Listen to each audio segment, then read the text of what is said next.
Who's on my roster right now? Whew. Omar Apollo, Jesse Reyes, Alvaro Diaz, Ambar Lucid. Honestly, it's a lot. It's like 15 acts, I think, right now. Hi, how you doing? Loren, nice to meet you.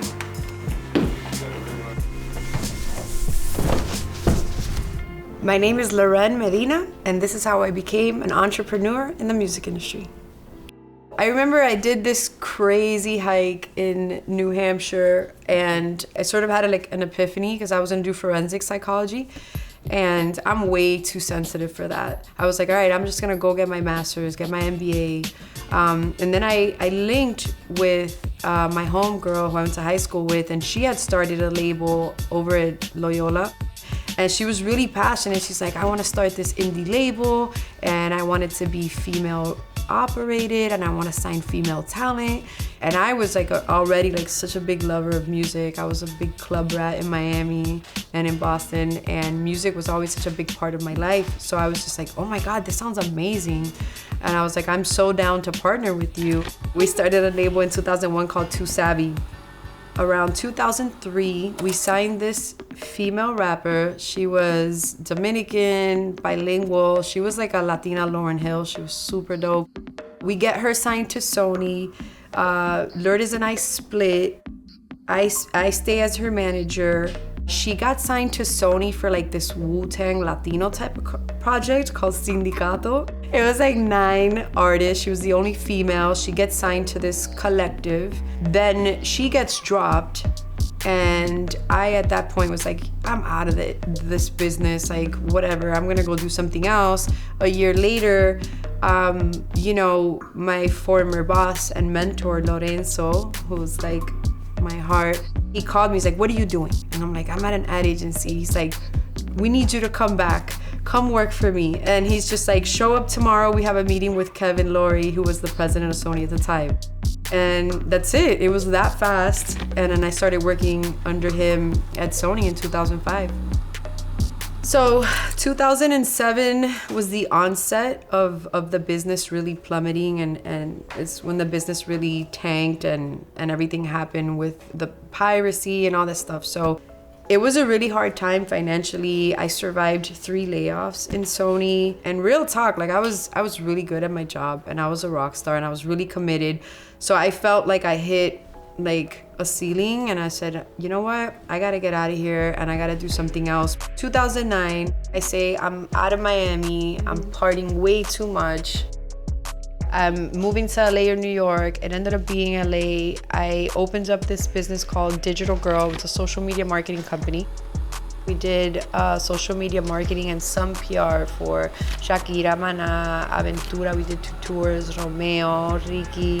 We worked with like Belinda, AP Quintanilla. I worked with Vico C. I worked with Tego Calderon.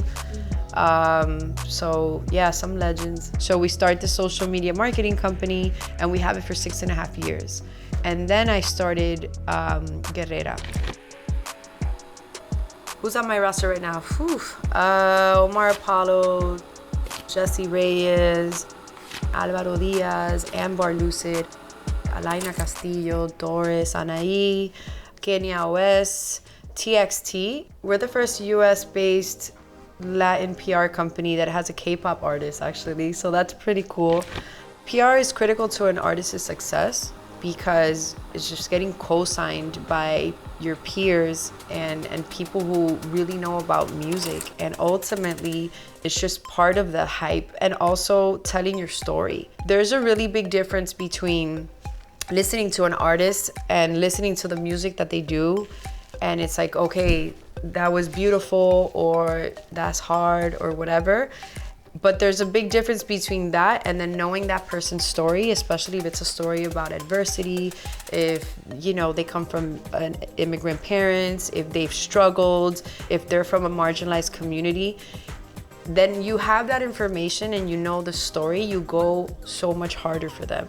You're able to connect with a lot of these artists on a deeper level. Like, I feel like very connected to so many artists who I've never even met before, but because their story aligns with mine, then I'm just like, I will pay whatever, I will like go so much harder for them. So I think that that's the magic of PR, is really like telling that story so that people can read it and really connect with the artist on a different level. I think one of the most pivotal moments in my life is when I was managing this artist production duo called Coal City. And it was literally just them two and myself doing management and PR, no label, no budget, like just us doing everything ourselves. And I worked with them for 3.5 years, and within 2 years they got a Latin Grammy nomination for Best Urban Album, and then they got a Grammy nomination. So they were nominated for 2 Grammys, and honestly, it was pretty magical and pretty unbelievable that, you know, such a small team, that we were able to accomplish so much. That was like a really nice reminder of like, bitch, you can do this. Like, you can do whatever. Like, you know, that really reminded me of what I'm capable of. So I think that was one of the most beautiful and pivotal moments of my career. This has been the most successful year financially of my company since its inception. I mean, we got a lot of like incredible press looks for our clients, but I think that we grew a lot. I expanded. I now have a team in Colombia. We have a team in Mexico, and we've been talking to somebody in Spain and looking to bring on somebody for general market. So I think that it was a beautiful year of expansion for Guerrera. So yeah, I think that was within itself the biggest accomplishment. We are bringing on board a lot of new incredible talent, like Danny Lux. You gotta watch out for him. He has something major in the pipeline. Omar will be going on tour with SZA, so that's incredible. Jesse Reyes is gonna bring something really beautiful to the table. A lot of my clients have really beautiful things lined up for 2023, and I'm really excited about that.